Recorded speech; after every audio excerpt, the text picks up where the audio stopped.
Hello students, welcome to victim study ways. और आज हम दोबारा आ गए हैं वापस अपने क्वेश्चंस के साथ। और ये एमसीक्यू का सेट 4 है। हालांकि ये वीडियो आना था संडे को, बट ये आ रहा है 2 days later because I was busy doing something, so I was not able to upload this. तो चलिए आज सेट 4 में हम 10 क्वेश्चंस डिस्कस करेंगे। और ये क्वेश्चंस अगेन ब्रायोफाइट्स के हैं, बट अगले बार जो हम क्वेश्चंस लाएंगे संडे में वो बीएससी 4 सेमेस्टर के यूनिट से होंगे, जो यूनिट मैं बीएससी 4 सेमेस्टर का भी करा रही हूँ। तो आइए आज का ये बीएससी 2 सेकेंड सेमेस्टर के उससे है बेसिकली। तो चलिए स्टार्ट करते हैं। क्वेश्चन नंबर 1, आज के सेशन का क्वेश्चन नंबर 1, ओवरऑल ये 31st क्वेश्चन है। Which bryophyte has large chloroplast and pyrenoids? अगर आप लेक्चर अटेंड करते होंगे तो आपने देखा होगा उसमें कि मैंने कितना फोकस किया था ये क्वेश्चन बताते हुए, ये चीज़ बताते हुए कि एक ब्रायोफाइट है जिसमें पायरिनॉइड, सिर्फ एक ब्रायोफाइट है जिसमें पायरिनॉइड्स पाए जाते हैं।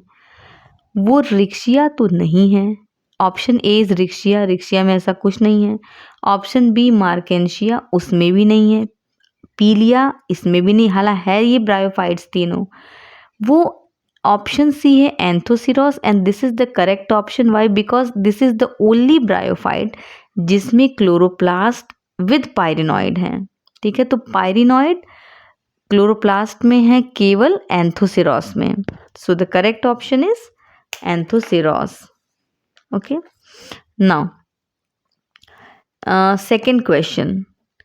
Antheridia intermixed with paraphysis are seen in? Option A है Funaria, Markensia, Rixia and Anthoceros। अभी मैंने रिसेंटली ये क्वेश्चन पढ़ाया था, अभी जल्दी ही वीडियो आई थी इसकी। एक बार हम आपको डायग्राम दिखाना चाहेंगे। Now look at this diagram here. Antheridia ये आपको दिख रहे हैं और ये है पैराफाइसिस। अभी रिसेंटली मैंने पढ़ाया था, ये देखिए फिनेरिया, ये फिनेरिया है। और फिनेरिया में आपको एंथ्रीडिया इंटरमिक्स पाए जाएंगे पैराफाइसिस के साथ। और मैंने बताया था इन पैराफाइसिस का काम क्या है। ये मॉइस्चर इसको प्रोवाइड करते हैं।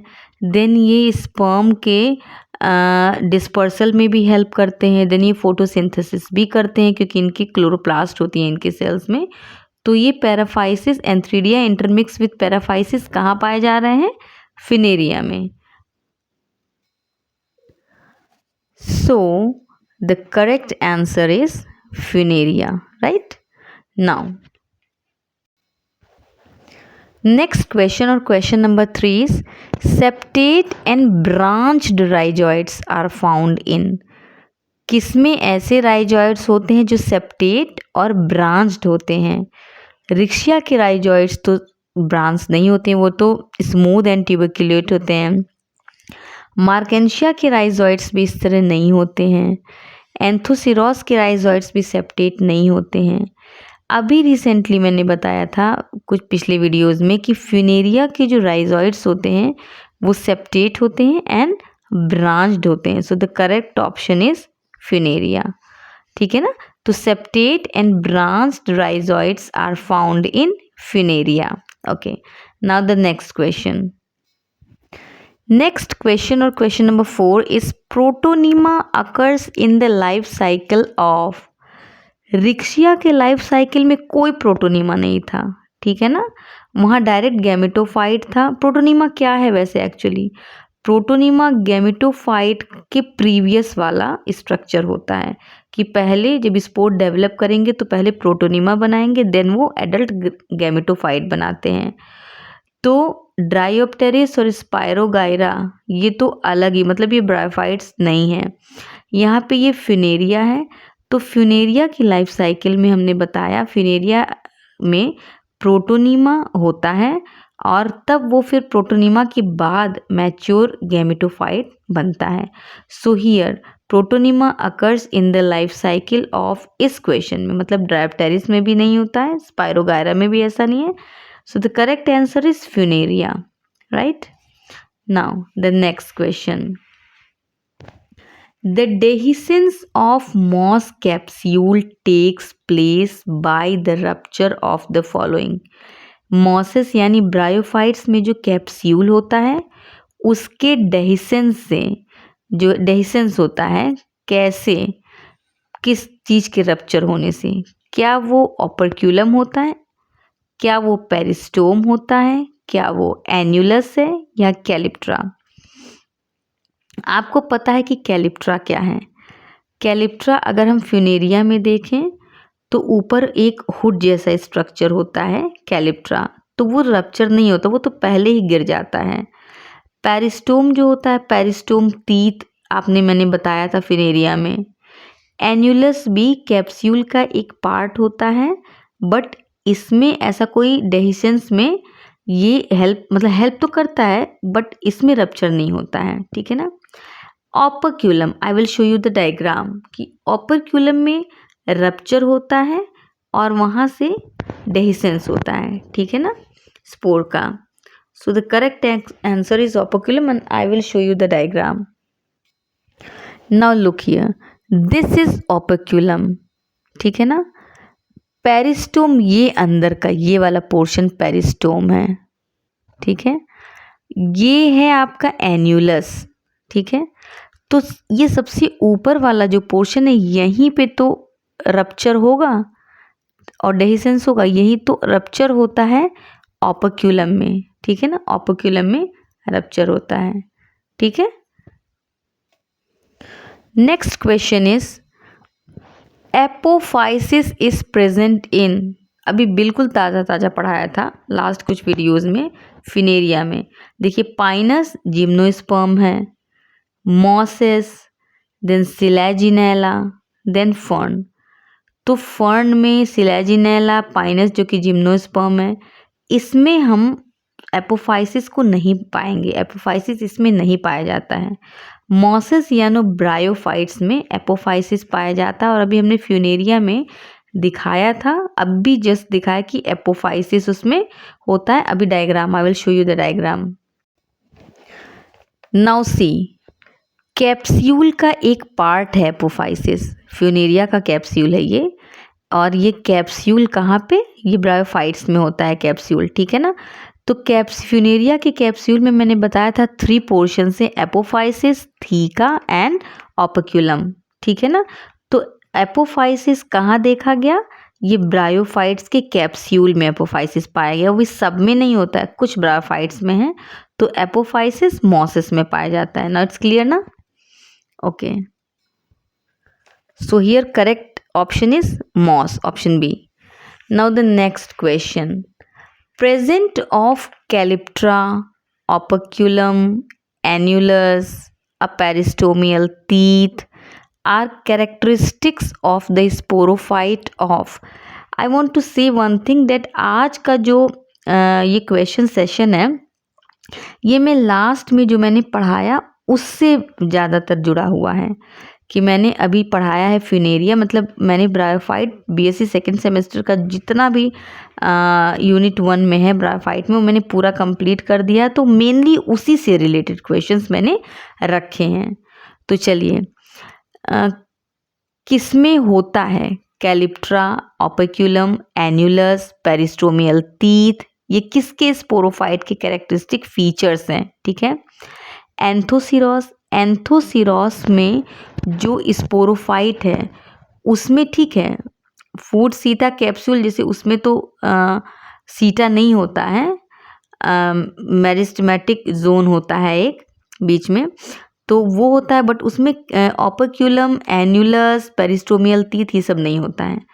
मार्केंशिया में भी सिंपली फूड सीटा कैप्सूल होता है, बट उसमें किसी तरह का ओपर्क्यूलम, एन्युलस या पेरिस्टोमियल टीथ नहीं होता है। पीलिया में भी ऐसा नहीं है। अभी मैंने रिसेंटली जो फ्यूनेरिया पढ़ाया था उसमें दिखाया था कि कैलिप्ट्रा, ओपर्क्यूलम, एन्युलस, पेरिस्टोमियल टीथ ये सारे उसके स्पोरोफाइट में होते हैं। और एक बार मैं आपको डायग्राम दिखा देना चाहती हूँ जिससे आपको सारी चीज़ें ताज़ा हो जाएंगी और याद आ जाएगा। तो इसका करेक्ट ऑप्शन है Funaria, okay. Now look at the diagram.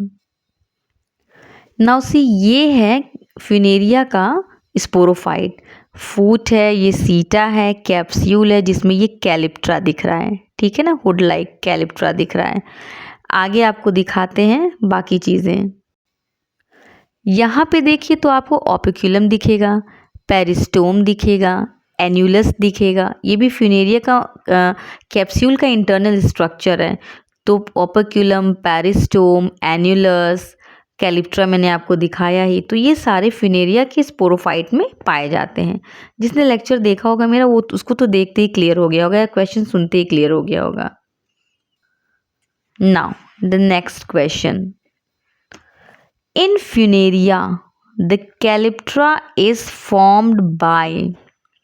यहाँ तो फ्यूनेरिया को एम्फसाइज करके पूछा गया है, बट मैंने पहले भी बताया था कि कैलिप्ट्रा आर्चिगोनियम का पार्ट होता है।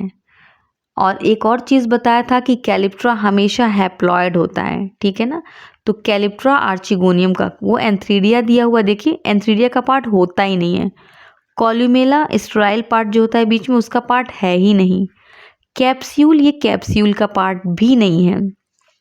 वॉल ऑफ ओल्ड आर्चिगोनियम, बिल्कुल कैलिप्ट्रा आर्चिगोनियम का ही पार्ट होता है और आर्चिगोनियम से ही बाद में डेवलपमेंट होता है कैलिप्ट्रा का, ठीक है ना। कॉलर लाइक स्ट्रक्चर किसी में होता है, फिर फ्यूनेरिया में ये हुड लाइक स्ट्रक्चर बनाता है, बीक टाइप का ये कैप्सूल के ऊपर होता है। तो करेक्ट ऑप्शन इज कैलिप्ट्रा किसका पार्ट है, ये आर्चिगोनियम का पार्ट होता है, ठीक है। नाउ नेक्स्ट क्वेश्चन पे चलते हैं। Number of peristome teeth in capsule of Funaria is, जिसने लेक्चर अटेंड किया होगा उसको अच्छे से याद होगा कि 2 रोज होती हैं पेरिस्टोमियल टीथ की। एक रो में 16 टीथ्स होती हैं, यानी ईच रो में 16, so total 32 teeths are there, okay. तो correct option is 32। Peristome teeth total 32 होते हैं। अगर पूछा गया एक रो में कितनी होती हैं, तो एक रो में 16 होती हैं, right. Now the next and last question of today's session, the type of alternation of generation shown by bryophyte is. क्या वो मतलब अल्टरनेशन ऑफ जनरेशन जो ब्रायोफाइट में पाया जाता है, यानी गैमेटोफाइट से स्पोरोफाइट, स्पोरोफाइट से गैमेटोफाइट जो चलता है, ये अल्टरनेशन ऑफ जनरेशन, ये कैसा होता है ब्रायोफाइट्स में। क्या वो आइसोमॉर्फिक होता है, प्लियोमॉर्फिक होता है, हेट्रोमॉर्फिक होता है, या पॉलीमॉर्फिक होता है। अब देखिए, आइसोमॉर्फिक का मतलब होता है कि एक जैसा दिखे। गैमेटोफाइट और स्पोरोफाइट को आप विजुअलाइज करके नहीं पहचान सकते, मतलब वो बिल्कुल सेम होगा, तो ऐसा तो नहीं होता है। पॉलीमॉर्फिक में हो गया कि बहुत तरह का हो, तो ऐसा भी नहीं होता, उसमें तो केवल स्पोरोफाइट और गैमेटोफाइट होता है, इससे ज़्यादा कोई स्टेज नहीं होती है। हेट्रोमॉर्फिक का मतलब होता है कि दोनों अलग अलग टाइप के हैं। आप अगर विजुअलाइज करके जानना चाहेंगे तो आपको बिल्कुल क्लियर होगा कि गैमेटोफाइट और कौन सा गैमेटोफाइट है और कौन सा स्पोरोफाइट है ब्रायोफाइट का, क्योंकि गैमेटोफाइट देखने में बिल्कुल डिफरेंट होता है, स्पोरोफाइट बिल्कुल डिफरेंट होता है, क्योंकि स्पोरोफाइट में फूट, सीटा, कैप्सूल होता है और गैमेटोफाइट जो होता है वो उसका बॉडी होता है, मेन जो बॉडी जैसे कि थैलस बॉडी है, तो वो चीज़ होता है।